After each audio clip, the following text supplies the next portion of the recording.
বন্ধুরা আসসালামু আলাইকুম। দেশ কিংবা বিদেশে যে যেখান থেকে আমার এই ভিডিওটি দেখছেন সবাইকে জানাই প্রীতি এবং শুভেচ্ছা। বন্ধুরা আপনারা জানেন আমি আমার এই ভিডিওতে শুধুমাত্র ইট, বালি, রড, সিমেন্ট, খোয়া ইত্যাদির আপডেট বাজার দর জানিয়ে থাকি। এখন জানিয়ে দেব সিমেন্টের দর, তারপরেই জানিয়ে দেব রডের দর। তো বন্ধুরা প্রথমে জানিয়ে দিচ্ছি সিমেন্টের দাম। স্ক্যান সিমেন্ট প্রতি ব্যাগ 560 টাকা, সুপার কিট সিমেন্ট প্রতি ব্যাগ 570 টাকা, আকি সিমেন্ট প্রতি ব্যাগ 545 টাকা, ডিলাক্স সিমেন্ট প্রতি ব্যাগ 520 টাকা, শাহ সিমেন্ট প্রতি ব্যাগ 540 টাকা, কিংব্যান সিমেন্ট প্রতি ব্যাগ 525 টাকা, প্রিমিয়ার সিমেন্ট প্রতি ব্যাগ 515 টাকা, টাউন সিমেন্ট প্রতি ব্যাগ 535 টাকা, 7 রিং সিমেন্ট প্রতি ব্যাগ 25 টাকা, 5 রিং সিমেন্ট প্রতি ব্যাগ 515 টাকা, আমান সিমেন্ট 535 টাকা। তারপরেই রয়েছে আমাদের সুপরিচিত বসুন্ধরা সিমেন্ট 535 টাকা। তারপরেই রয়েছে আশা সিমেন্ট 525 টাকা। তারপরেই রয়েছে আপনার রুবি সিমেন্ট 525 টাকা।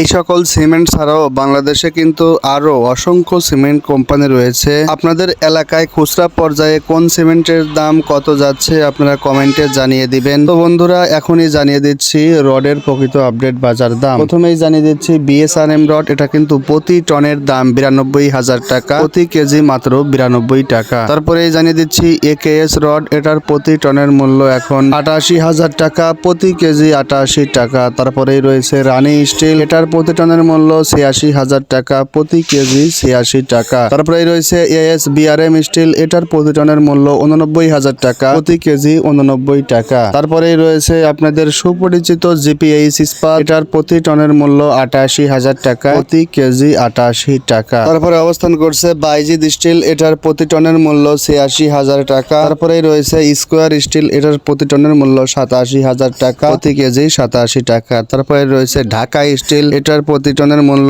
89,000 টাকা, প্রতি কেজি 89 টাকা। বন্ধুরা এই সকল রড ছাড়াও কিন্তু বাংলাদেশে আরো অসংখ্য রড কোম্পানি রয়েছে। তো আপনার এলাকায় কোন রডের দাম কিরকম যাচ্ছে আপনারা কমেন্টে জানিয়ে দিবেন। ভিডিওটি ভালো লাগলে অবশ্যই লাইক, কমেন্ট, শেয়ার করবেন এবং সাবস্ক্রাইব করে আমার পাশেই থাকবেন। ধন্যবাদ সবাইকে। সবাই ভালো থাকবেন, সুস্থ থাকবেন এই কামনায় ভিডিওটি এখানেই শেষ করছি। আল্লাহ হাফেজ।